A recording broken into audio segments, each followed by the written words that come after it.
Dios les bendiga, hermanos, amigos. Damos gracias a Dios una vez más por la oportunidad que tenemos este día de podernos reunir para alabar y glorificar el bendito nombre del Señor. Desde que les enviamos un saludo, como siempre lo hacemos, a cada uno de los hermanos, donde quiera que se encuentren, a nuestra familia de sangre y nuestra familia por parte de mi esposa también en El Salvador, esperando que se encuentren bien. A cada uno de los amigos, compañeros de trabajo, estén bien. También pidiendo fortaleza por aquellas familias que han sido afectadas en estos días, las celebraciones que han habido, así que esperando que Dios les dé fortaleza, que Dios les ayude a anteponerse ante todo este sufrimiento tan grande de perder a sus seres queridos. Así de que vamos en esta hermosa tarde ya a, a hacer una oración y a poner en manos cualquier problema, cualquier dificultad, cualquier cosa que haya, ponerle en las manos del Señor, porque sabemos que Él es el único que tiene la solución para la vida humana, pero muchas veces nos cuesta reconocer que solamente Dios es el único que nos puede ayudar. Queremos a veces solucionar nuestros problemas y al contrario, en lugar de solucionarlos, los agravamos. Así es de que vamos a ponerle todas las cosas en las manos al Señor. Así es de que le invito a que cierre sus ojos y todos juntos oremos al Señor. Padre, gracias te damos esta tarde. Gracias por cada momento que tú nos das para glorificarte, Señor, para exaltarte, para alabarte. Gracias por tu bondad infinita, gracias por tu grande amor, Señor, que con que nos amas. Gracias porque sabemos que nos amas, pero no comprendemos, Señor, la profundidad de ese amor que tú tienes para con cada uno de nosotros. Y por eso, Padre, por ese desconocimiento, muchas veces dejamos de lado, Padre, los ofrecimientos y la invitación que tú nos haces a poder tener esa comunión y esa intimidad contigo. Te pido, Padre, que a través de tu palabra nos permitas el poder comprender la grandeza de tu amor y el poder, Señor, saber que tú nos amas y que harás todo lo posible por encontrarnos y traernos, Señor, al seno de tu hogar, en donde, Señor, vamos a tener felicidad y armonía contigo.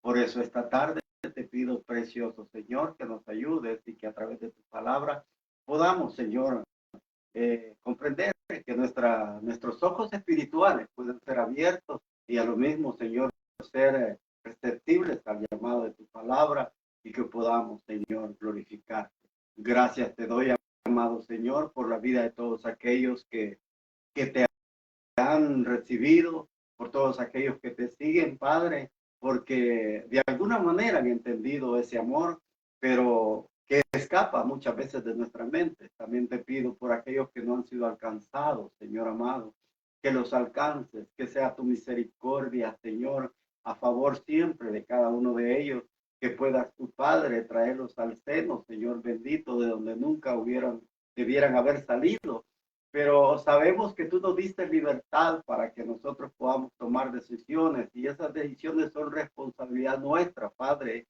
Por eso te pedimos en el nombre de Jesús que nos ayudes cada día y que, Señor, nos ilumine. De la misma manera, Padre, te pido por cada familia que ha sido afectada en estas celebraciones del 4 de julio. Oh Dios amado, yo te pido que tú te glorifiques. Yo te pido que tú les fortalezcas. Sabemos, Padre, que siempre hay algo, Padre, por lo cual pedirte y por lo cual rogarte, Señor. Fortalece estas familias, ayúdales, Señor, ayúdalas a encontrar la salida, el verdadero camino, el cual tú, Señor, señalas a través de tu Hijo, que no hay otro camino al Padre, sino por Él. Por eso te damos gracias y te pedimos, Señor, que nos ayudes. Requerimos la presencia de tu Espíritu Santo siempre en nuestras vidas para poder sacar el mejor provecho de tu palabra y así comprender cada propósito, cada plan, Señor, que tú tienes para cada persona. Por eso, en el nombre de Jesús, hoy esta hermosa tarde, estamos reunidos dándote las gracias. Bueno, el precioso nombre de tu Hijo Jesucristo, nuestro Señor y nuestro Salvador, por quien te damos gracias. Amén. Bien.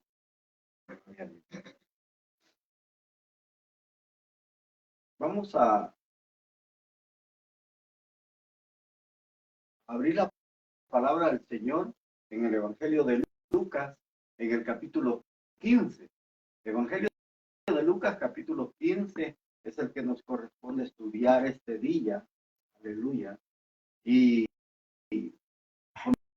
comenzamos un nuevo capítulo en el cual precisamente es una de las cosas más maravillosas, este capítulo 15. A este capítulo muchas veces se le conoce como Evangelio sobre Evangelio, o como muchas veces se conocen Apocalipsis, milagros sobre milagros. Es decir, cosas que son muy profundas, pero que a la vez, hermanos, enfatizan algo muy importante de parte de Dios para con la vida humana. Así es de que vamos a leer el capítulo 15, versículo 1 al 10. Aleluya. Del 1 al 10 vamos a leer Lucas 15, dice la palabra del Señor. Mientras Jesús enseñaba, se le acercaron muchos de los que cobraban impuestos para el gobierno de Roma, y también otras personas a quienes los fariseos consideraban gente de mala fama. Al ver esto, los fariseos y los maestros de la ley comenzaron a criticar a Jesús y decían: este hombre es amigo de los pecadores y hasta come con ellos. Al oír eso, Jesús les puso este ejemplo o una parábola. Si alguno de ustedes tiene 100 ovejas y se da cuenta de que ha perdido una, ¿acaso no deja las otras 99 en el campo o en el desierto y se va a buscar la oveja perdida? Y cuando la encuentra, la pone en sus hombros y vuelve muy contento con ella. Después llama a sus amigos y vecinos y les dice: vengan a mi casa, alégrense conmigo, ya que encontré la oveja que había perdido. De la misma manera, hay más alegría allá en el cielo por una de estas personas que se vuelven a Dios que por 99 personas buenas que no necesitan volverse a Él. Jesús les puso otro ejemplo o otra parábola. ¿Qué hará una mujer que con mucho cuidado ha guardado 10 monedas y de pronto se da cuenta que ha perdido una de ellas? De inmediato prenderá las luces y se pondrá a barrer la casa, buscará en todos los rincones hasta encontrarla. Y cuando la encuentra, invitará a sus amigas y vecinas y les dirá: vengan a mi casa, alégrense conmigo, ya encontré la moneda que había perdido. De la misma manera, los ángeles de Dios hacen fiesta cuando alguien que es pecador se vuelve a Dios. Qué hermosa parábola y qué hermosas palabras con las cuales termina esta lectura. Este capítulo 15, hermano, es un capítulo muy hermoso, porque, como les repito, se le conoce como el Evangelio dentro del Evangelio, o milagros sobre milagros, precisamente porque nos habla, este capítulo 15 nos habla de una trilogía, es decir, 3 parábolas. Yo solamente he leído 2. La otra es la del hijo pródigo, que es con la cual termina el capítulo 15. Ahora, este capítulo nos habla de esta trilogía de parábolas o de ejemplos que el Señor Jesús nos pone. Y esto es algo que llama la atención porque solo Lucas hace verdaderamente esta trilogía, ¿verdad? Lo que es la parábola del hijo pródigo no se encuentra en nosotros, ni en Mateo, ¿sí? Solamente en Lucas. Es algo muy común en Lucas, ¿verdad? Que él resalta muchas cosas y enfatiza algo importante. Ahora, estas tres parábolas o la trilogía de estas parábolas nos habla de una forma escalonada, es decir, sobre una otra tras otra, es decir, un escalón, una más pequeña, otra más grande y otro escalón más arriba. Es decir, que esto precisamente nos habla sobre el límite, lo ilimitado, que es el amor de Dios hacia los pecadores. Ahora, vamos a dejar quizás la parábola del hijo pródigo porque es un poco larga, pero son tres parábolas que no se pueden desconectar, pero la vamos a dejar para el otro estudio, el siguiente estudio, porque precisamente hay cosas importantes que se deben enfatizar en esa parábola del hijo pródigo y por lo cual ahora solo vamos a tocar dos parábolas o dos ejemplos que Jesús les puso, que son la oveja perdida y la moneda perdida. Es decir, pero nos habla de algo muy importante. Y lo que Lucas quiere hacer ver es que, hermanos, se va dando una parábola que habla de algo importante, de esa forma escalonada que nos hace ver el amor de Dios ilimitado hacia el pecador, pero también la última parábola, que es la del hijo pródigo, nos lleva a lo que es el clima de lo que se quiere hablar y de lo que se quiere representar y de lo que Lucas quiere hacer ver a sus oyentes. Ahora, yo no sé, hermano, si usted alguna vez habrá perdido algo que es importantísimo, que es de mucho valor. Ahora, yo no sé si perdiendo esto, que tanto valor tiene para su vida, porque hay cosas, hermanos, que quizás tienen un gran valor, pero no en cuanto a monto, sino que tienen un gran valor porque es algo muy personal, es único. Quizás no porque, y si usted se ha fijado en esto, hay muchas personas que tienen cosas pequeñas que uno diría, nah, eso no vale tanto.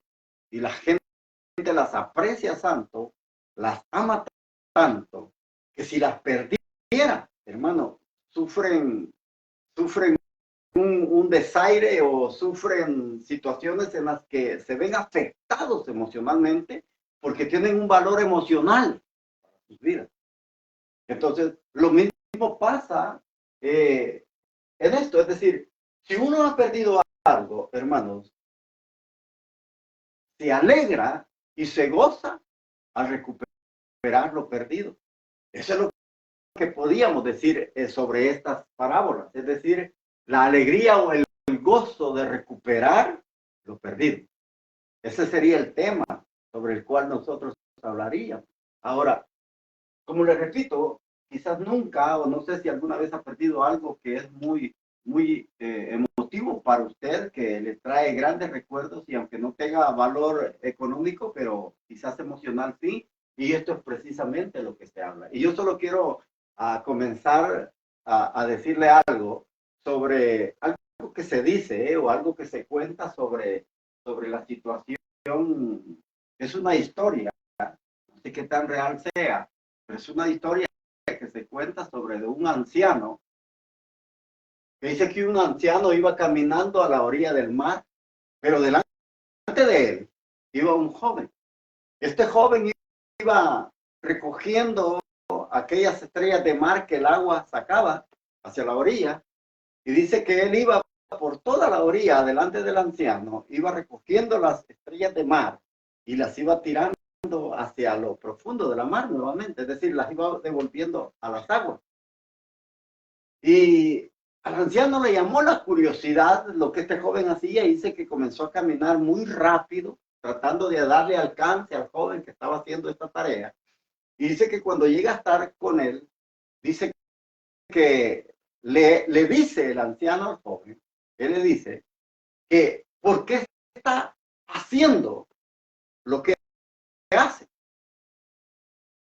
Es decir, de agarrar las estrellas de mar que están a la orilla y tirarlas a la profundidad del mar. A la respuesta del joven fue de que si él no echa esas estrellas de mar que están en la orilla, si no echa esas estrellas de mar a lo profundo de la mar, o las devuelve al mar, cuando el sol caliente la playa, esas estrellas van a morir. Entonces, esa fue la respuesta del joven, de por qué hacía esa acción. A lo que el anciano responde y le dice, pero si son millas de playa, ¿qué diferencia habrá? ¿Qué diferencia puede haber al final si solamente unas pocas se salvan y otras no? Entonces dice que el joven tenía una estrella en la mano y la tira al mar y le dice, esta es la diferencia. Es decir, la diferencia era que quizás no todas las iba a salvar, pero sí se iban a salvar unas pocas. Aquellas que él devolvió a la profundidad de la mar. Ahora, esta lección de la oveja perdida y de la moneda que la mujer pierde, enfatizan e ilustran este mismo ejemplo de que quizás no todos se van a salvar a través de las predicaciones de la palabra del Señor, pero van a haber algunos que sí se van a salvar. Es decir, eso quiere decir, hermanos, que nosotros como predicadores o como llamados a un ministerio para predicar, estamos, hermanos, nosotros debemos de estar dispuestos a hacer todo lo necesario para que este mensaje llegue a cada persona, para que esta palabra pueda llegar al corazón de cada familia. Con esto no estamos diciendo que todos se van a salvar, porque eso es algo muy seguro, hermano. No todos se van a salvar. Los que se van a salvar van a ser pocos.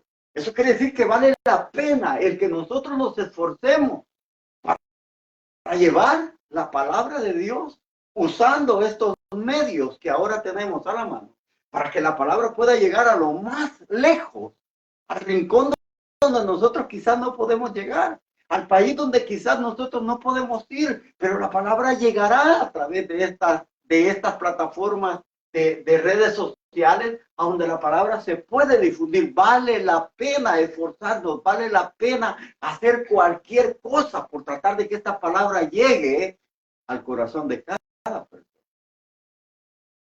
Aquí Lucas nos habla de algo muy importante. Mire lo que dice el capítulo 15, versículo 1 en adelante. Dice, mientras Jesús enseñaba, se le acercaron muchos de los que cobraban impuestos para el gobierno de Roma y también otras personas a quienes los fariseos consideraban gente de mala fama. Es decir, está hablando sobre publicadores, republicanos y pecadores, gente de mala fama, es decir, gente que estaba al servicio de Roma y también gente que no guardaba nada de la ley, sino que era gente impura, gente pecadora, gente inmoral, gente que hacía cosas malas, gente que no estaba dispuesta a obedecer la ley de Moisés, de estas dos clases de personas. Pero dice que también dice de que los fariseos o los maestros de la ley criticaron a Jesús y decían, mire lo que decían, este hombre es amigo de los pecadores y hasta come con ellos. Es decir, ellos criticaban a Jesús. Ellos criticaban por la labor que él estaba haciendo de enseñarles la palabra de Dios, porque Jesús quería alcanzar a todo mundo. Jesús quería alcanzar a toda clase de personas. Es decir, no había límite que dijera que ese plan o ese propósito de Dios, a través de esta predicación que Jesús hacía, había límite para cierto grupo. Es decir, todos podían, de alguna manera, si ellos querían, podían ser incluidos en el reino de Dios. Es decir, no había límite de personas, no había un solo grupo por el cual el Señor se balanceara y dijera esto sí, esto no. Es decir, para ellos todas las personas son importantes. Ahora, y lo criticaban y decían que era amigo de pecadores y que comían con ellos. Ahora, hay algo, hermano, muy importante. Ellos se habían olvidado, oiga bien, ellos se habían olvidado que muchos de estos fariseos habían comido también con Jesús. Ahora, ellos se sentían mal porque Jesús iba a esta clase de personas. Según la historia, nos cuenta de cómo era precisamente la cultura en los tiempos de Jesús. En los tiempos de Jesús, la gente que no guardaba la ley se le consideraba como la gente de la tierra. Es decir, la gente de la tierra, gente que no obedecía la ley de Moisés, se le consideraba impura. Es decir, no habían tratos con ellos.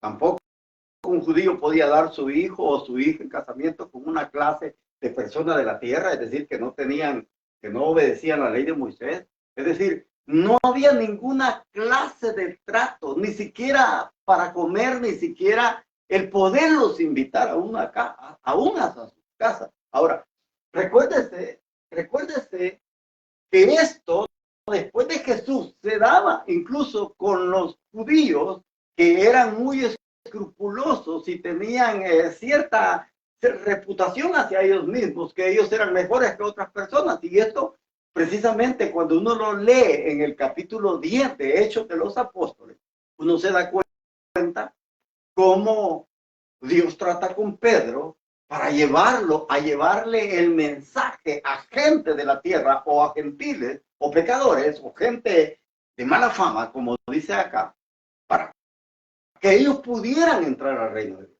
Yo creo que usted conoce la historia y no se lo quiero relatar todo, pero recuérdese que cuando Dios trata con Pedro, porque él era de esta clase de judíos, Dios le muestra un lienzo.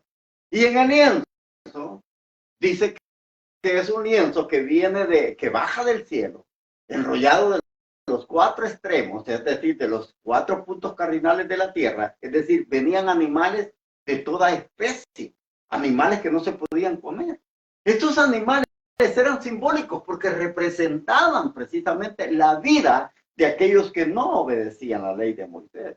Entonces, con esta clase de gente, Pedro tenía ciertos prejuicios juntarse. Es decir, no solo Pedro, sino todos los judíos. Entonces, cuando Dios toma la necesidad de Pedro, porque dice que Pedro se va a la azotea, comienza a orar, pero él tenía hambre. Dios toma esta situación de Pedro, es decir, la necesidad del hambre, y le muestra a los animales para que coman. Y oye que del cielo hay una voz que le dice, Pedro, mata y come. Pedro le dice, Señor, nada común o inmundo ha entrado en mi boca. Y esa palabra, mata y come, se da por 3 veces, en 3 ocasiones. Entonces, cuando se da todo esto y Pedro dice de que está en la azotea, tocan a la puerta, Dios está tratando con una familia gentil, es decir, gente de la tierra, que no conocía la ley de Moisés, pero que les gustaba. Y eran personas que admiraban esta clase de gente y doctrina. Y dice de que Dios estaba tratando a la vez con Cornelio, que mande a llamar a Simón Pedro, que se encuentra en la casa de este hombre, el, el curtidor de piel. Ahora, uno puede ver, hermanos, cómo Dios trata con la vida humana cuando tiene prejuicio. Pedro no quería juntarse con gentiles, pero estaba en la casa de un cierto Simón curtidor. Es decir, el estar en esa casa ya era un problema. Pero él no había entendido. Aún así Dios trata y lo manda y llama cuando dice que tocan a la puerta preguntando por Pedro. Y él va a Cornelio, a la casa de él, donde él tiene reunida a su familia y a sus amigos más allegados. Dice que la respuesta de Pedro es: tú sabes cuán inconcebible es que un judío entre a casa de un gentil. Es decir, esas fueron palabras muy fuertes. Porque imagínense que de entrada le digan a uno: mire, tú sabes que yo no puedo entrar en esta inmundicia en donde tú vives. Es como que le dijera así. O sea, eso es algo fuerte. Pero a un Cornelio es tan humilde que le hace ver por qué lo manda a llamar. Ahora, pero ahí vemos nosotros los prejuicios que habían entre los judíos. Entonces, aquí, hermanos, los fariseos comienzan a criticar a Jesús por lo que Jesús hacía. Es decir, Jesús va a la gente, a los publicanos, a la gente de mala fama o pecadores, es decir, y se hace amigo de ellos. Ahora, uno preguntará por qué Jesús se hace amigo de ellos. Uno se preguntará por qué se hace amigo de esta gente de mala fama y de mala reputación. ¿Sabe por qué se hace amigo de ellos? Porque es más fácil convencerlos de que deben arrepentirse. Es más fácil trabajar con esta gente, trabajar con esta gente que no tiene religión, que son pecadores impulsivos, que son pecadores de lo peor. Es más fácil trabajar con esta gente que con gente que tiene religión. Porque la gente que tiene religión ya viene con tantas cosas en su vida que es difícil tratar con ellos. Porque ya tienen su concepto, ya tienen esto, ya saben esto. Entonces es difícil convencerlos de que se arrepientan. Entonces ellos comienzan a criticar a Jesús, que se hace amigo y que come con ellos. Recuérdese que la palabra comer implicaba relación muy íntima. El que alguien me invite a comer a mí, eso habla de lo especial de la relación que hay entre estas dos personas. Y eso habla precisamente, Jesús comía con ellos, hablaba de lo especial que estas personas de mala fama eran para Jesús. Entonces los judíos comienzan, es decir, los fariseos y los maestros de la ley comienzan a criticar a Jesús. ¿Por qué comienzan a criticar a Jesús? Precisamente por eso, porque se junta con esta gente de mala fama. Es decir, ellos se sentían desplazados. Cuando Jesús escucha la murmuración de ellos, como dice aquí, que ellos criticaban a Jesús y decían: este hombre es amigo de los pecadores y hasta come con ellos. Al oír esto, Jesús les ponía un ejemplo o una parábola. Ahora, lo que Jesús les va a contar era algo muy conocido en ellos. Para la gente de su tiempo, este ejemplo o parábola de la oveja perdida era algo, hermano, muy familiar en la vida judía. Ellos podían entender, y por eso es que Jesús toma este ejemplo de algo muy cotidiano, ejemplo de algo muy ordinario en la vida de los judíos, que ellos comprendían perfectamente lo que Jesús les iba a decir a través de esta parábola. Oiga bien, y dice acá que Jesús les dijo. Entonces Jesús les dijo esta parábola. Si uno de ustedes, oiga, ¿por qué Jesús les pone esta parábola? Porque esta es precisamente la respuesta. ¿Respuesta a qué? La respuesta a la crítica que ellos están haciendo de Jesús. Y dice, si uno de ustedes, dice, si alguno de ustedes tiene 100 ovejas y se da cuenta de que ha perdido una, ¿acaso no deja las otras 99 en el campo y se va a buscar la oveja perdida? Y cuando la encuentra, la pone en sus hombros y vuelve muy contento con ella. Después llama a sus amigos y vecinos y les dice, vengan a mi casa, alégrense conmigo, ya encontré la oveja que había perdido.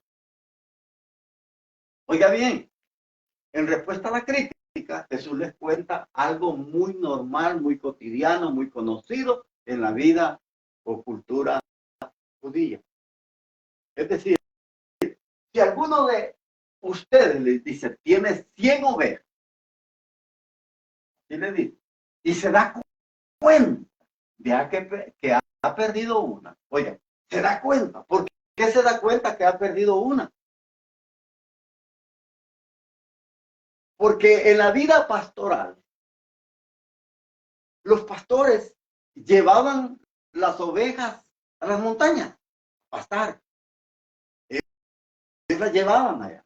Allá habían buenos pastos, habían buenos abrevaderos, había tranquilidad, aunque había peligro de fieras salvajes. Y ese peligro era eminente en la vida del pastor. Sabía él que al llevar a las montañas a pastar o a abrevar a los abrevaderos, se daba cuenta que también arriesgaba las ovejas porque habían fieras en el campo que estaban dispuestas a hacer cualquier cosa por comerse esta clase de ovejas. Ahora, pero dice, si alguno de ustedes tiene 100 ovejas y se da cuenta, ¿cómo es que se da cuenta? ¿Qué es lo que nos está diciendo Jesús? ¿O qué nos está diciendo Lucas? Dice, tiene 100 ovejas y se da cuenta. ¿Cómo se puede dar cuenta uno que ha perdido algo? ¿Cómo se da cuenta?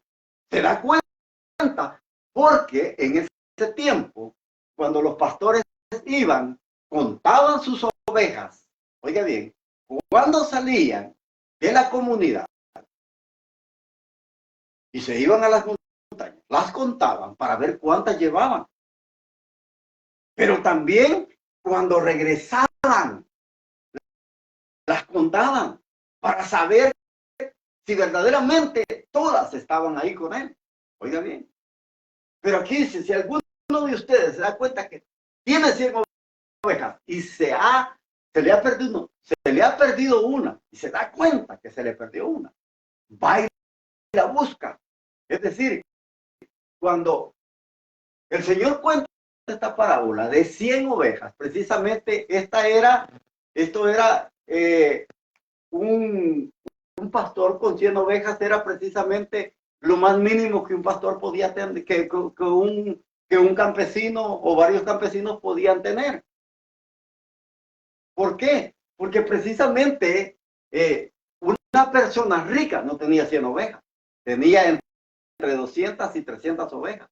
Es decir, una persona que tenía 100 era un hombre con posibilidades promedias. Es decir, tenía 100 nada más, pero ya era un buen grupo, 100 ovejas. Y dice, si alguno de ustedes tiene 100 ovejas y se da cuenta, es decir, ha contado a la salida y ha contado al regreso que perdió una sola, una oveja, dice, no deja, como dice aquí, dice, ¿acaso no deja las otras 99 en el campo? Así dice esta versión. Las dos versiones que tengo dice en el campo. La Reina Valera no dice campo. La Reina Valera dice desierto. Aunque campo y desierto es algo muy diferente. Pero la Reina Valera dice desierto. ¿Por qué dice desierto la Reina Valera? Porque nos habla de ceguera espiritual. Cuando algo está en el desierto, habla de ceguera espiritual y de rebeldía. Entonces, por eso la Reina Valera pone desierto. Acá estas versiones pone campo. Y se va a buscar la oveja perdida. Oiga bien. Ahora, la pregunta es, ¿qué tanta falta hace una si tiene 99? ¿Qué tanta falta? ¿Por qué el amor hacia esa perdida y deja las otras en el campo? Y no las deja abandonadas. Las deja en el redil, pero las deja no solas. Ahora, eso no podían entender los judíos, porque recuérdese que en los tiempos de Jesús, cuando iban, hermano, cuando ellos iban a pastorear a las ovejas, a las montañas, iban de 2 a 3 pastores. No solamente iba uno, no solamente iba uno, sino que iban de 2 a 3 pastores. Entonces, y la vida pastoril era comunitaria. Comunitaria. Y ya le voy a decir por qué era comunitaria. Ahora, dice que al dejar las 99, junto con estos otros, él se iba a buscar la oveja que estaba perdida. Dice acá, la oveja que está perdida. Dice, ¿hasta qué? Hasta encontrarla. Oiga, hasta encontrarla. ¿Y de qué nos habla esto? ¿De qué nos habla esto? De agotar recursos, de agotar esfuerzos. Es decir, que no hay recurso, oiga bien, no hay recurso, por tan grande que sea, que Dios no esté dispuesto a agotarlo, por tal de encontrar a esta oveja perdida que representa a los pecadores. Es decir, que Dios está dispuesto, hermano, a agotar cualquier recurso. Esto nos debería de llenar de alegría, hermano. Porque ¿quién puede agotar recursos por algo que no sirve? ¿Quién puede estar dispuesto a dar todo lo que tiene por algo que ya no vale la pena? Ningún ser humano. Eso solamente Dios lo hace. Por eso es que el apóstol Pablo, cuando habla sobre el amor, él dice, cualquiera puede dar su vida por una persona. Por una persona. Cualquiera puede dar su vida. Pero, dice, dar la vida por algo que ya no tiene sentido, nadie la puede dar. Ahora, pero hay uno que sí lo puede hacer. Y ese es Dios. Ahora, si nosotros nos diéramos cuenta los recursos que Dios agotó o utilizó para encontrarlos cuando estábamos perdidos. Si nosotros nos diéramos cuenta lo que Dios hace para encontrarlos cuando estamos perdidos, hermano, eso impactaría nuestra vida, llamaría mucho nuestra atención. Porque nadie tiene ese amor de agotar todos sus recursos por algo que no sirve. caso personal, te lo voy a decir de esta manera, por algo que no sirve, yo no estoy dispuesto a sacrificar nada, nada por algo que no sirve. Y ya está perdido, que se pierda, que se termine de perder. Ahora, pero en el caso mío, porque mi amor es un amor enfermizo, ¿sí? Pero en el caso de Dios, su amor es tan ilimitado, oiga bien, que Él está dispuesto a agotar todos los recursos que Él tiene hasta que encuentra a la oveja perdida. Ahora, perder una oveja, hermano, quizás para nosotros no tiene gran valor, pero para Dios sí. ¿Cuántas ovejas hoy en día se pierden? Es decir, ¿cuántos pecadores? Día a día nosotros vemos gente que se pierde en el pecado y no hacemos nada. Pero Dios se quedará de brazos cruzados como nosotros nos quedamos. Creo que no. Dios agota todo recurso. Dios hace todo lo imposible. Dios hace cualquier cosa por tal de recuperar lo que se ha extraviado. Y por eso les pongo este ejemplo. Ahora, ¿por qué les digo que el pastoreo en los tiempos de Jesús era comunitario? ¿Por qué? Porque precisamente los pastores se reunían y no solamente llevaban, oiga bien, no solamente llevaban el rebaño de una familia, sino que el de muchas familias. El de muchas familias. Ahora, y esto, hermanos, me trae a la mente precisamente una caricatura que quizás muchos vimos sobre un muchacho que era pastor de ovejas y una niña llamada Heidi. Cuando este pastor llamado Pedro salía a la montaña, él comenzaba a recoger las ovejas de todos los vecinos. Eso significa que él era pastor comunitario. No solamente llevaba el de una familia, sino que el de muchas familias. Y perder una oveja había un costo muy grande, porque cuando se perdía, el pastor obligadamente tenía que presentar pruebas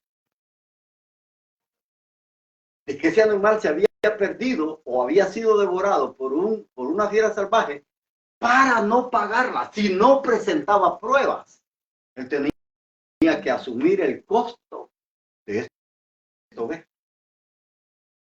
Oiga bien, él tenía que asumir el costo, pagar el precio por la oveja perdida. Entonces, cuando la oveja se perdía, hermano, los pastores sabían, conocían su trabajo. Ellos, hermanos, eran buenos rastreadores. Ellos en las montañas, oiga bien, en las montañas donde había mucho pasto, ellos podían seguir la huella por donde había pasado aquella oveja perdida hasta encontrarla. Es decir, eran buenos rastreadores, conocían su trabajo, pero también sabían que perder una oveja representaba arriesgar su propia vida para salvarla. Entonces, como eran pastores comunitarios, precisamente se habla de que esas ovejas que dejaban el redil se quedaban a cargo de los otros.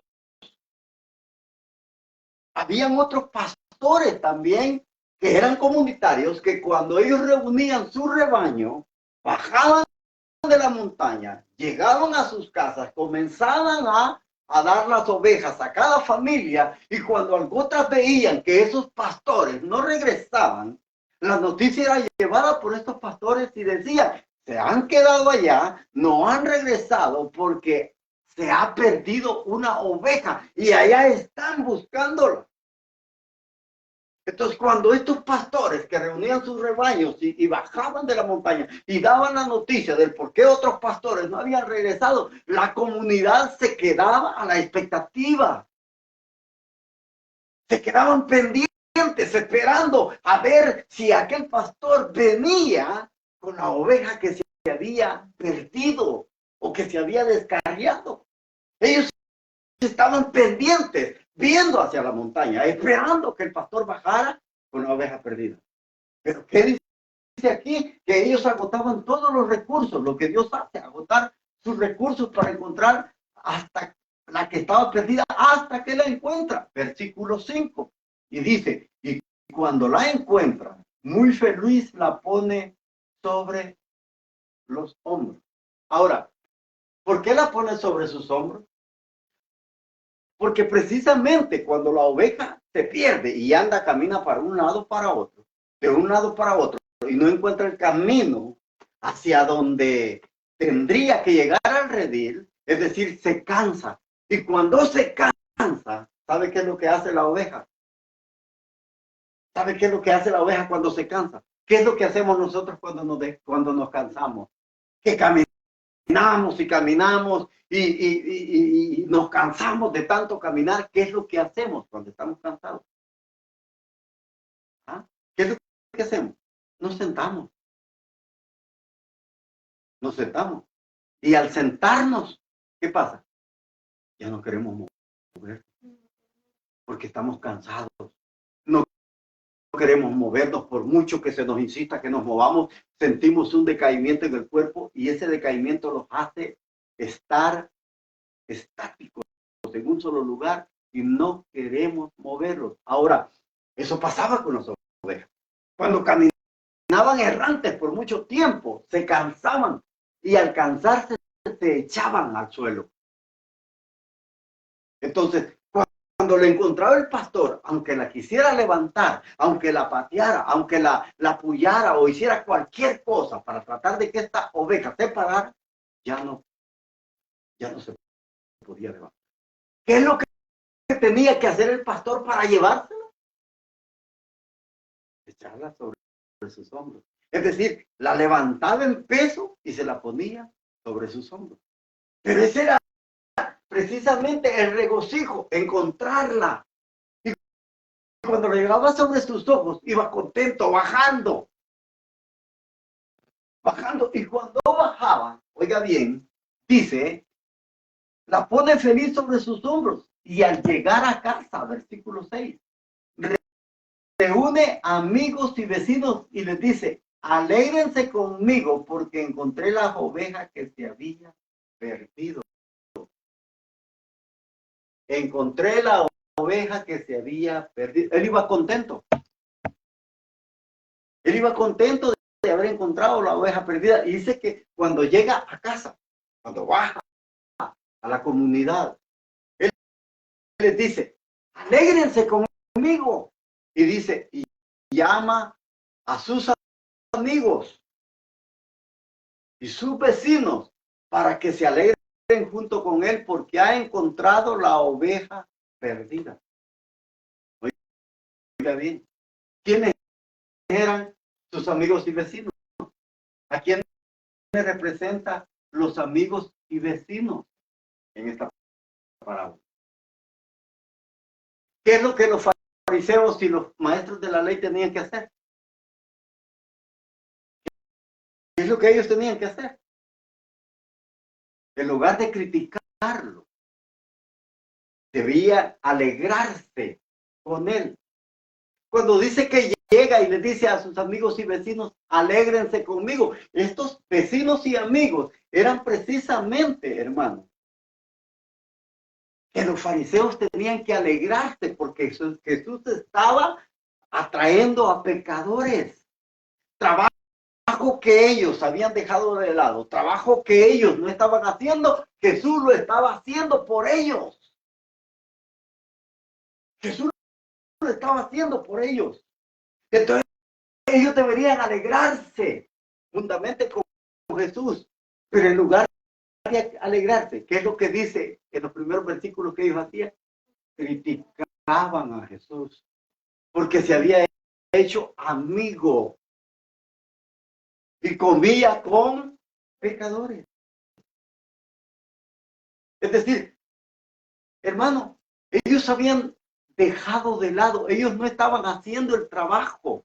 ¿Y por qué no lo estaban haciendo?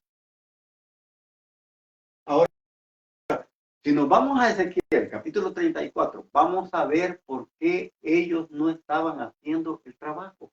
¿Sabe qué es lo que hacían los fariseos y los maestros de la ley que representa a esos amigos y vecinos? ¿Sabe por qué no se alegraban?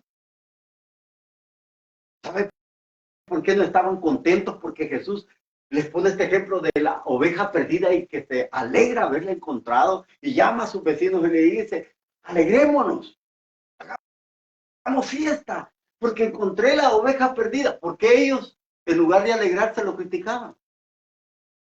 Porque según Ezequiel 34, oiga bien, ellos habían dejado de lado el buscar a la oveja que se había perdido, porque ellos se la comían. Y al encontrarla Jesús, ya no había posibilidad de que ellos se aprovecharan de la oveja. Lo voy a llevar a Ezequiel capítulo 34. Mire lo que dice en los primeros versículos. Ezequiel capítulo 34. Dice acá, versículo 34, capítulo 34, versículo 1. Me fue dirigida la palabra de Jehová o de Yahvé, hijo de hombre, habla de parte mía contra los pastores de Israel, háblales y diles, pobres de ustedes, pastores de Israel, que se apacientan a sí mismos. Oigan, se apacentaban a sí mismos. Dice, ¿no deberían los pastores dar de comer al rebaño? Es decir, en lugar de darles de comer, ellos se las comían a las ovejas. Apacentarse a sí mismo es precisamente ver por los intereses de uno y no por los intereses de las ovejas. Es decir, pero ustedes se han tomado la leche, miren lo que hacían. Se han vestido con la lana y se comen las ovejas más gordas. Oiga lo que estaban haciendo. En lugar de ir a buscar, en lugar de alegrarse, porque Jesús estaba haciendo el trabajo que los fariseos y los maestros de la ley no hacían, precisamente no lo hacían porque ellos estaban aprovechando las ovejas. Oiga, se comían las ovejas más gordas, se bebían la leche y se apacentaban ellos mismos y se vestían con su lana, es decir, se aprovechaban de todo y decía, no han fortalecido a las débiles, oiga, dice, y no se han preocupado por el rebaño, oiga, no se han preocupado por el rebaño, versículo 4, dice, no han fortalecido a las débiles, ni atendido a las enfermas, ni vendado a las heridas. No han reunido al rebaño, a la oveja apartada, es decir, a la perdida, ni buscando a la perdida. Oiga, ¿cuál era el trabajo? El trabajo de los pastores era recuperar el rebaño. No se preocupaban por el rebaño, el pastor tenía que estar preocupado, fortalecer a la débil, atender a la enferma, vendar a la herida, y es decir, a la oveja apartada, ni han buscado a la que está perdida. O sea, ¿por qué no la buscaban? ¿Qué es lo que Jesús está haciendo con este ejemplo de la parábola? Es decir, ¿qué es lo que ellos están haciendo? Es decir, se están aprovechando de las ovejas. Es decir, ellos se estaban aprovechando de todo y por eso no la buscaban. El trabajo que ellos deberían hacer, Jesús lo hace. Y dice acá, dice, al contrario, oiga, aquí Ezequiel usa una palabra de una raíz que se da en el Génesis. Oiga bien, dice, al contrario, ustedes las han dominado y oprimido con violencia. Oiga bien, Es decir, esta raíz de esta palabra, dominado y oprimir, es la que Dios usa en Génesis 1, versículo 26 y 27 y 28, cuando el Señor dice, dominen a los peces del mar, a las aves del campo. Dominar aquí. Allá en aquel caso era tener autoridad sobre ellas, pero no dominarlas a la fuerza. Aquí la palabra dominar se emplea con fuerza. Es decir, estaban haciendo lo contrario. Y dice, y han oprimido con violencia. Versículo 5. Y dice, se han dispersado por falta de pasto. Oiga, ¿por qué se han dispersado? Por falta de pasto. ¿Qué simboliza el pasto? ¿Por qué se han ido? ¿Por qué se han alejado? ¿Por qué se han dispersado? Por falta de pasto. ¿Qué significa el pasto? Es decir, palabra. Por falta de palabra de Dios o falta de consejo espiritual. Las ovejas se han dispersado. Hermano, si yo le dijera que esto es lo mismo que está pasando en nuestro tiempo, ¿por qué mucha gente anda de iglesia en iglesia? ¿Será que no encuentran verdaderamente el pasto que les puede llenar? Sino que lo que se están dando es comida chatarra. Es decir, pasto habla de palabra de Dios. Consejo espiritual. Si no vea Amós, oiga bien, le voy a poner un ejemplo de Amós. Cuando dice Amós en el capítulo 7, que vienen días en que habrá hambre,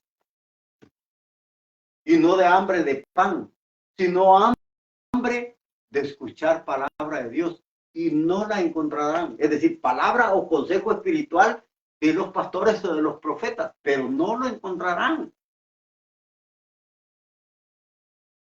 Habrá hambre, dice el Señor, y no de pan, sino hambre de escuchar palabra de Dios. ¿Será que muchas personas por eso no pueden mantenerse en una sola iglesia? Porque ahora en las iglesias, los pastores no les están dando el verdadero pasto que puede alimentar, que puede nutrir, que puede fortalecer a la oveja. Y por eso andan ambulantes como ovejas que no tienen pastor,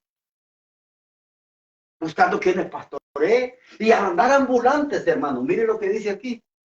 Se convierten en presa fácil de las fieras. ¿Presa fácil para quién? Para aquellos que los engañan, utilizando la palabra. Eso es lo que pasa cuando no hay pasto bueno. Eso es lo que pasa cuando no hay un alimento espiritual para las ovejas.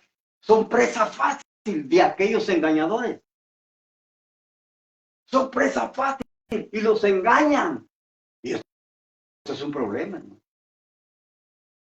Pero oiga lo que Dios dice, está en contra de los pastores que están haciendo, que no están haciendo verdaderamente el trabajo que Dios quiere que hagan.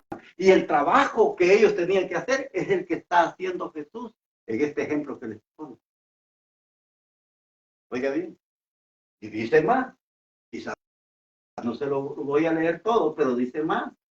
Dice, mis ovejas se han perdido por todos los cerros y por todas las altas montañas de todo el país. Eso hace ver, cerros y montañas de todo el país, hace ver que las ovejas están ambulando sin domicilio, sin hogar, por todas partes del mundo.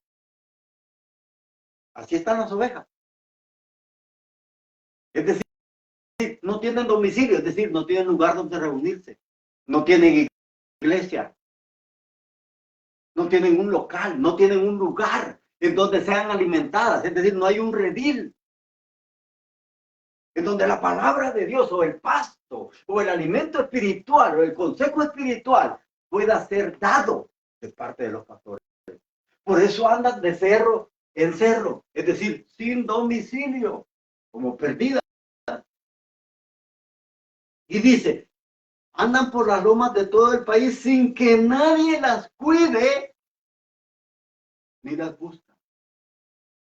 Oiga,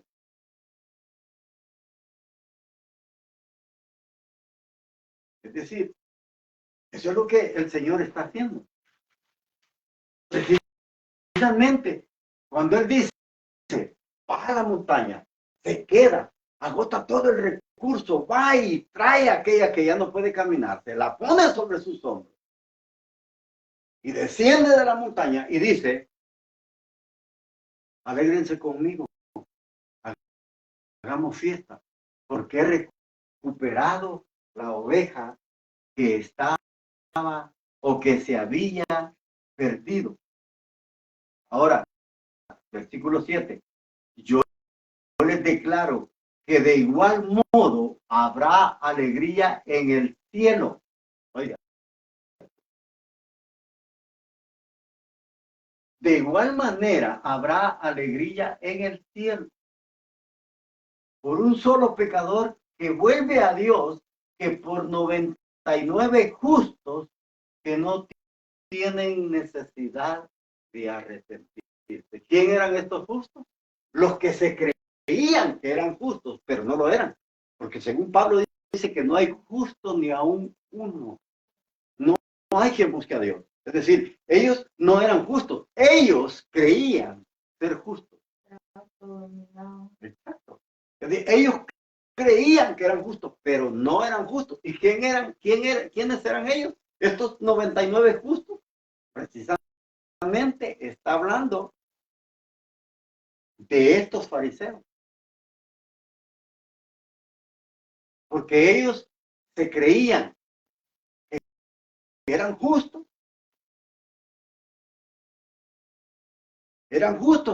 comparados ¿con quién? Con los pecadores, con los publicanos, con los que trabajaban para Roma. Ellos se declaraban más justos. Recuérdese en la oración que se da cuando Jesús habla también sobre el fariseo y el pecador. Dice, dos hombres subieron al templo a orar. Uno era fariseo y el otro pecador. Uno dice, se golpeaba el pecho y no quería levantar su mirada al cielo. ¿Por qué muchas veces se habla del cielo? Y no se dice, no quería levantar su mirada hacia donde está Dios, porque el nombre de Dios, hermano, se omitía por la santidad de Él. Que ellos sentían ese temor de pronunciar el nombre de Dios en falso. Y por eso no se habla del nombre de Dios, sino que dice que no quería levantar su vista al cielo. ¿Y qué decía el pecador? Sé propicio. Es decir, sé propicio. ¿Qué era el propicio o propiciatorio? Era el lugar donde se derramaba la sangre con la que se pagaba la deuda del ofrendante. El pecador decía, sé propicio a mí, pecador. Mientras que el fariseo decía, yo no soy como este. Ya fijado, hermano, que mucha gente a veces dice, no, yo no soy como este, hermano. Yo no soy como él. Yo soy mejor que él. Él no hace, yo sí hago. Porque eso decía el fariseo. Yo decía, ayuno 2 veces por semana. Doy mis diezmos de todo lo que gano. Eso lo hacía mejor. Que ayunaba y ofrendaba o daba su diezmo. Eso lo hacía mejor a él.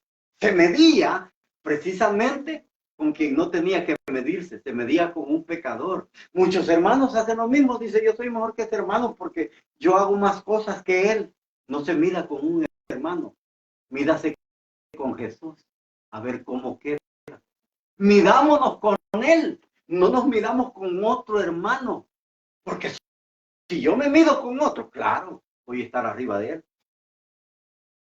Si yo ahorita me midiera con muchos de mis conciudadanos, Estoy mejor. Tengo buen trabajo, estabilidad, y no solo económica, sino para estar aquí. Eso me hace mejor, según yo. Y eso es lo que el fariseo decía. Yo oro. Muchas personas se sienten mejor más que otros porque oran o ayunan. Y eso no nos debería de hacer sentir mejores el ayunar, ni el dar. Ese es un compromiso que tenemos con Dios. No es una obligación, un compromiso de amor que tenemos con Él por todo lo que Él hace por nosotros. Por eso nosotros no debemos medirnos como el fariseo hacía. Él se medía con el otro y decía, yo no soy como este. Ni siquiera el nombre dice. Este es algo despectivo. Yo no soy como este. Yo hago esto, hago lo otro. Y dijo el Señor, ¿quién salió justificado de ahí? ¿Cuál de los dos? ¿El fariseo o el pecador? Es decir, el que reconoció. Estos eran los que se encontraban siendo justos.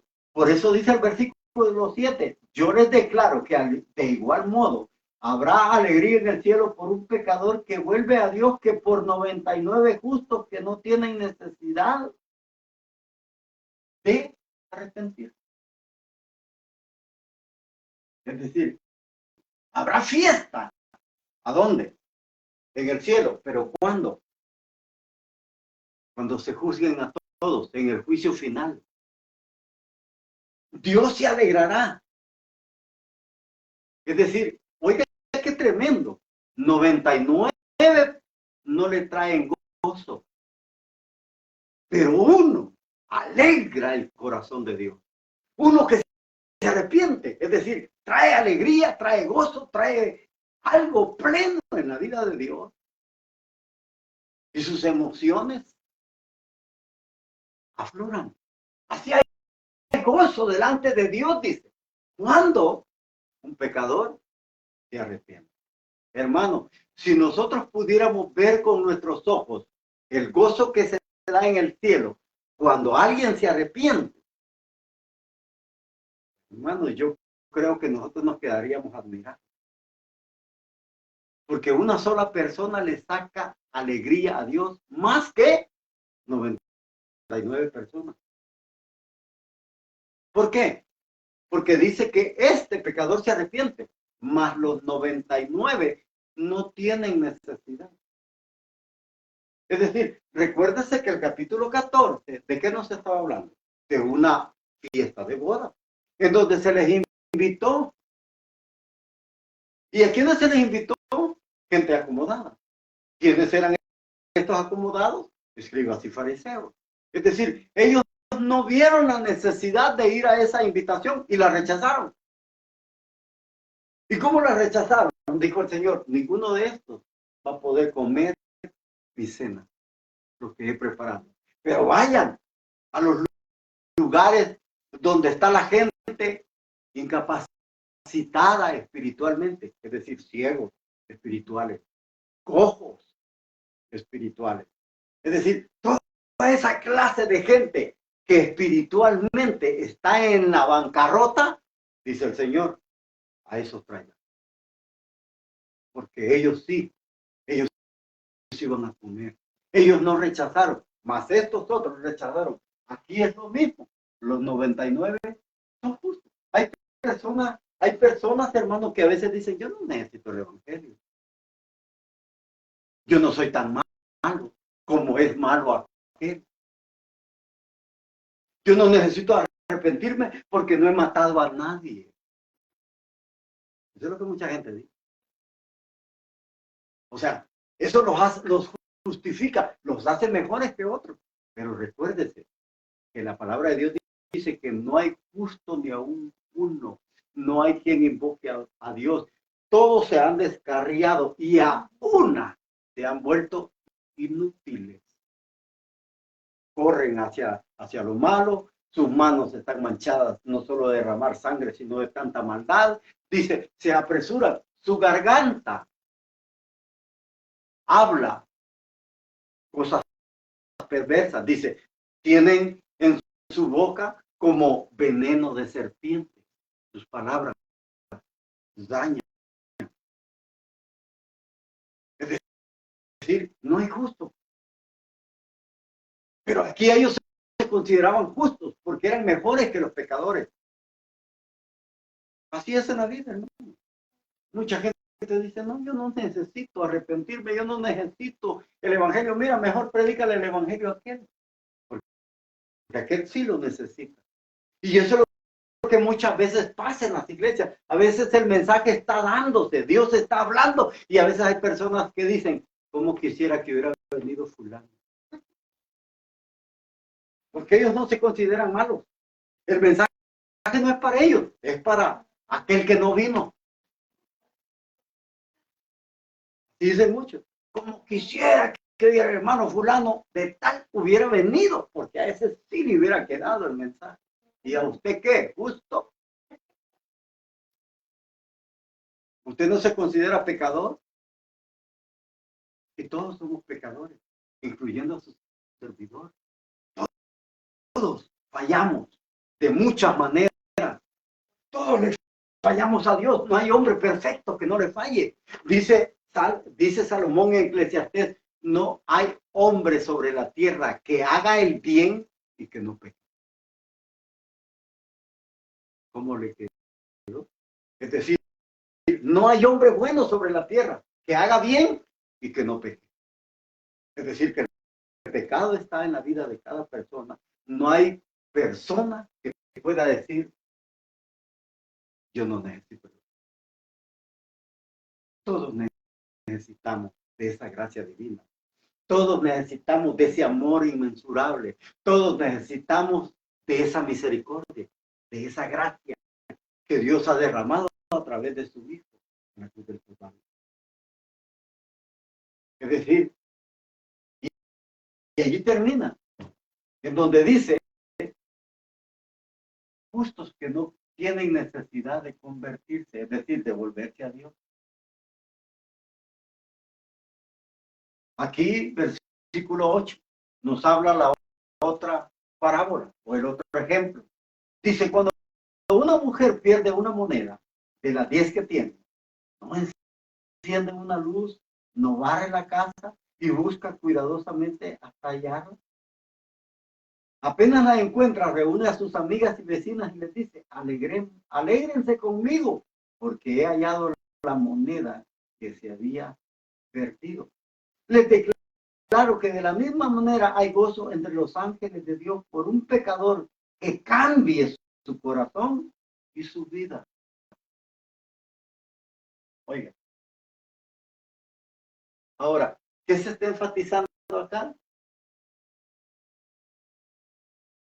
En la oveja perdida, ¿qué se enfatiza?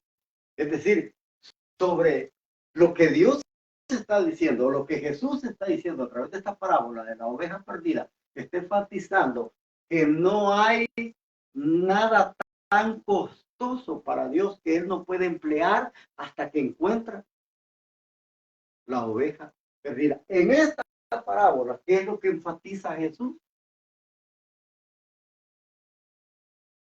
Lo mismo.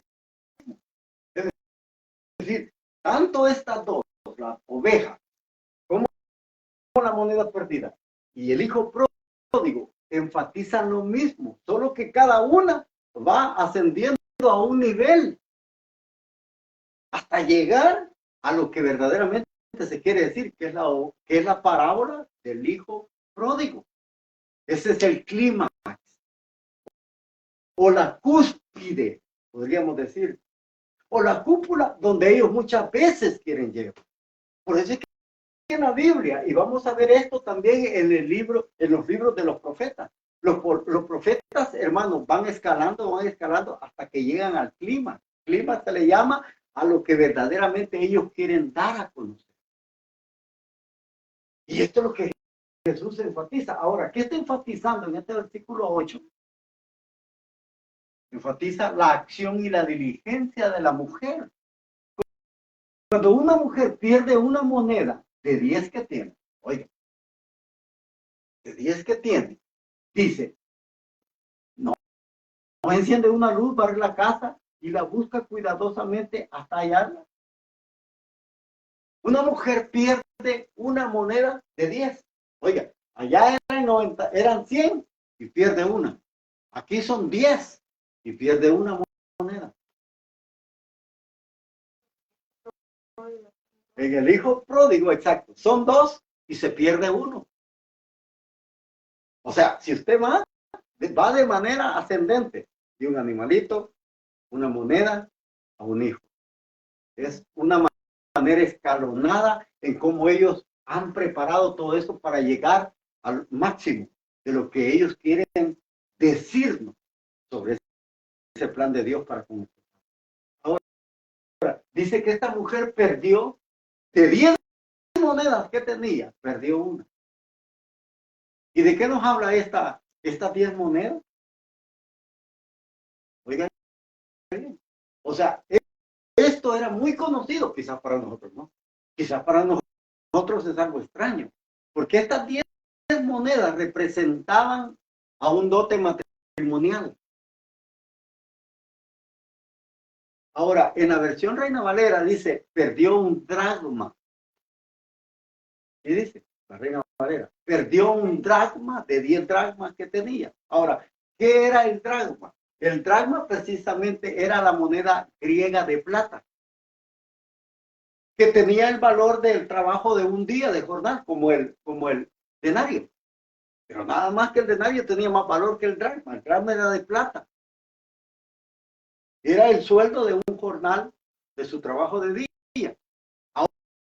Ahora, para esta mujer, si era la dote de un matrimonio, era su riqueza. Porque esto hablaba de su seguro de vida. Oiga bien, su seguro de vida. Es decir, cuando a las mujeres se les daba el dote, porque se iban a casar, precisamente este dote hablaba de que si el hombre las dejaba, ellas tenían cómo sobrevivir para toda la vida. Perder un drama era perder algo valioso, era como perder un tercio de aquella riqueza. Y por eso, hermano, se habla de la diligencia puesta en acción. ¿Y qué es lo que hace la mujer? Lo primero, ¿qué es lo que hace? Enciende la luz. Oiga, enciende la luz. Y esta mujer es simbólica, pero se las pone como ejemplo. Esta mujer es simbólica y la pone de ejemplo porque dice que lo primero que hace, enciende una luz. Ahora, no la enciende porque esté de noche. La moneda no la perdió porque estaba de noche. Ahora, recordemos que estas 10 monedas que hablan de lo que es el dote, precisamente en aquel tiempo, oiga bien, ¿sabe qué se hacía con esto? Muchas en la cultura judía lo que hacían era, hacían un collar con estas 10 monedas y no se las quitaban ni siquiera para dormir. Era un adorno que llamaba la atención en la mujer. Pero vea bien, perdió una, es decir, era perder parte del capital. Y comienza la acción de esta mujer.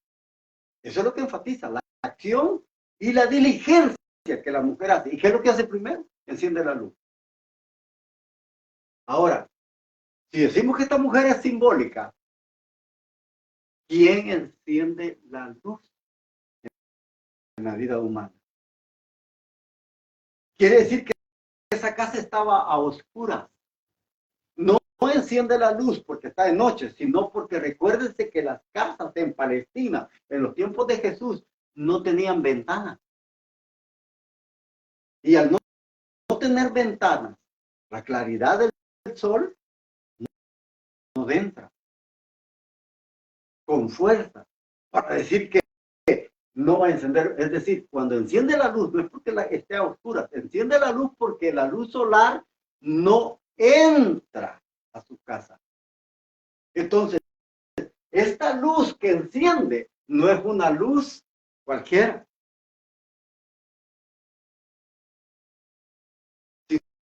sino que es una luz divina. Es una luz divina que está dentro de una casa que está en tinieblas.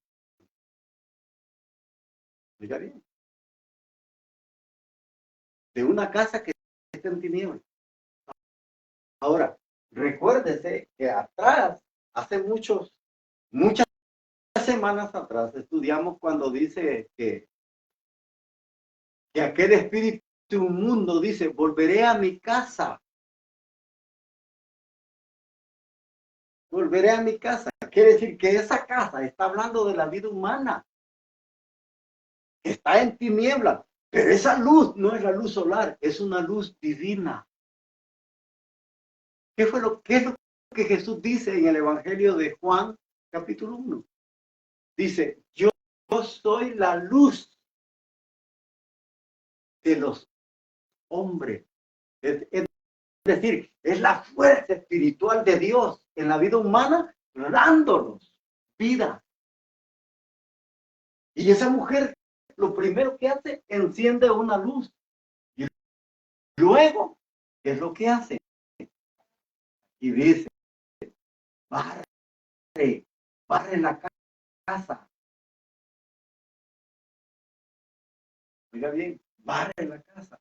Ahora, no estaba usando una vacuum, porque allí no había alfombra. Está usando una escoba ¿de qué? Es una escoba de palma. En aquel tiempo las escobas no son como las que usábamos quizás en nuestro tiempo cuando nos criamos, sino que eran escobas de palma. Es decir, como muchas veces las usamos nosotros. Yo le voy a decir algo. Cuando yo me recuerdo a veces que mi mamá me ponía a barrer alguna cierta parte del patio, ¿sabe de qué eran las escobas que hacían? Eran escobas, como se le conoce allá y como se dice, de charamisa. Y se le conoce a la escobilla. Se iba uno, cortaba unos matochitos de escobilla, los juntaba todos y con eso se barría la casa. La escobilla, la charamisa. Es decir, en los tiempos de Jesús las escobas eran de palma. Imagínense una escoba de palma barriendo una casa donde el piso es rocoso, porque recuérdese que en Palestina no había profundidad de tierra. Ejemplo de la parábola del sembrador. Cuando la semilla cae, dice que no entra profundamente en la tierra, sino que cae precisamente sobre pedregales, es decir, no hay profundidad de tierra. Eso mismo pasaba en las casas. En las casas el terreno era rocoso. ¿Por qué barría hasta el último rincón? Porque precisamente al tocar la moneda con esa escoba de palma, se iba a oír el sonido en la oscuridad. Y por eso él dice que aquí barre todos los rincones hasta encontrarla. Es decir, la diligencia, buscando, lo mismo como en la oveja perdida, buscando. Es decir, accionando. Y dice, y cuando la encuentra, invitará a sus amigas y vecinas y les dirá lo mismo. Aquí, como la mujer es la que perdió, ella no va a invitar hombres, va a invitar vecinas y amigas. ¿Por qué? Porque las mujeres antiguamente solo se reunían entre mujeres. Un hombre no podía estar en esa reunión. Solamente era entre amigas y vecinas. Te voy a poner un ejemplo.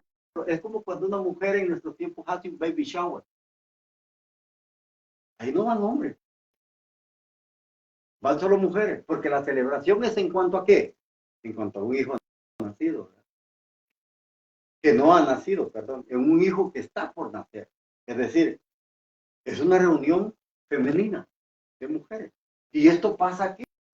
Como esta mujer perdió una moneda, un dracma, que era parte del dote, que era parte de su riqueza, ella no se va a quedar, hermanos, diciendo, ah, pues tengo 99, tengo 10, tengo 9, como el pastor con las 99, bien pudiera haber dicho, tengo 99, ¿qué más da? Una mena. Una no es ninguna. Es decir, pero no, ellos se preocupan por lo que está perdido. Y por eso dice acá que cuando la mujer la encuentra, dice, reúne a sus amigas y vecinas y les dice, alégrense conmigo porque hallé la moneda que se me había perdido. ¿Y quiénes son sus amigas y vecinas? Precisamente está hablando de aquel grupo de mujeres cuando se daba una dote, habían, oiga bien, habían hembras femeninas que estaban presentes, que era como madrina de aquella boda que se iba a celebrar. Eran como gente que estaba ahí apadrinando. Es decir, y por eso dice que llama a sus amigas, porque era comunitario, era un matrimonio, no es solo para las personas que se van a casar, sino que invita a sus amigas y vecinas. Y esto hace la mujer. Y dice, porque hallé la moneda que se me había perdido. Les declaro que de la misma manera hay gozo entre los ángeles. Aquí ya no se menciona cielo. Muy bien. Allá dice que hay fiesta en el cielo, para no mencionar el nombre de Dios. Aquí dice que hay gozo entre los ángeles de Dios. Es decir, ¿y quiénes son los ángeles de Dios? Recuérdese que los ángeles, ¿qué son para Dios? Son sus hijos. Recuérdese que son creación suya. Recuérdese que la palabra ángeles en el Antiguo Testamento habla de mensajeros, pero también en otras versiones dice que los ángeles son hijos de Dios. ¿Se acuerda de Génesis cuando dice que los hijos de Dios pecaron? ¿A quién se está refiriendo? Se está refiriendo a la familia humana, pero también a la familia angelical. En el libro de Job, en el capítulo 1, cuando dice que el ángel acusador va a presentarse delante de Dios, dice, y allí iban los hijos de Dios, y en medio de ellos iba el ángel acusador. ¿A quién se está refiriendo? A los ángeles. Los hijos de Dios son los ángeles. Por eso es que acá se menciona también de que dice, les declaro que de la misma manera hay gozo entre los ángeles de Dios por un pecador que cambie su corazón. Oiga, y su vida. Es decir, arrepentirse, ¿qué significa? Cambiar de corazón y cambiar de vida. Eso significa arrepentirse. La palabra corazón es para hablar un cambio de mente, un cambio de pensamiento.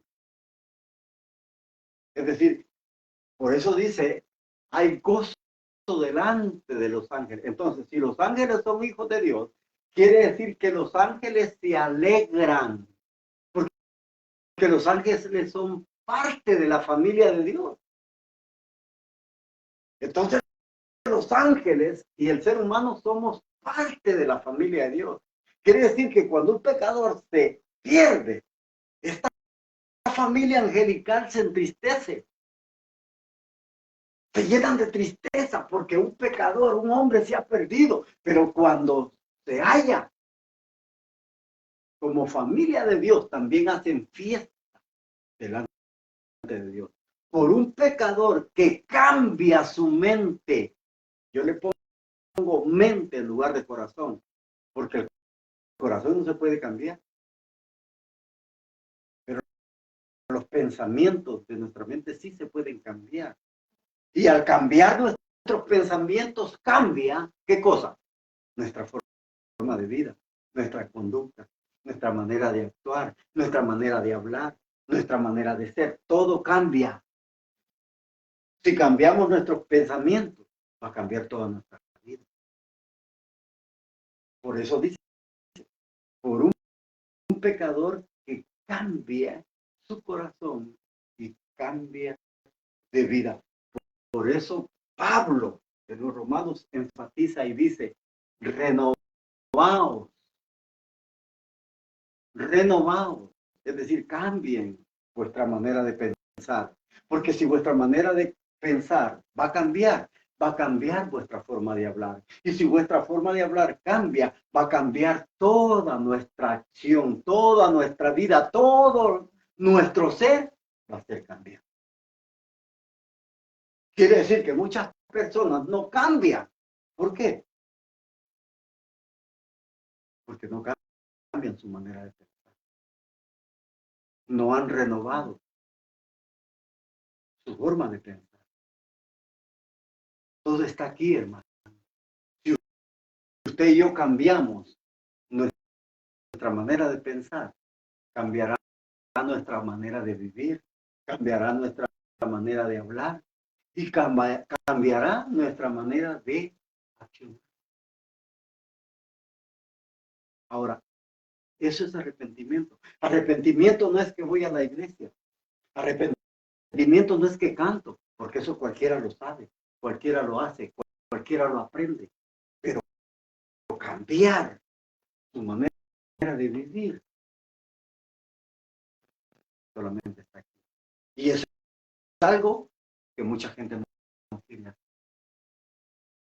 Por eso dice el Señor que nosotros debemos de cambiar.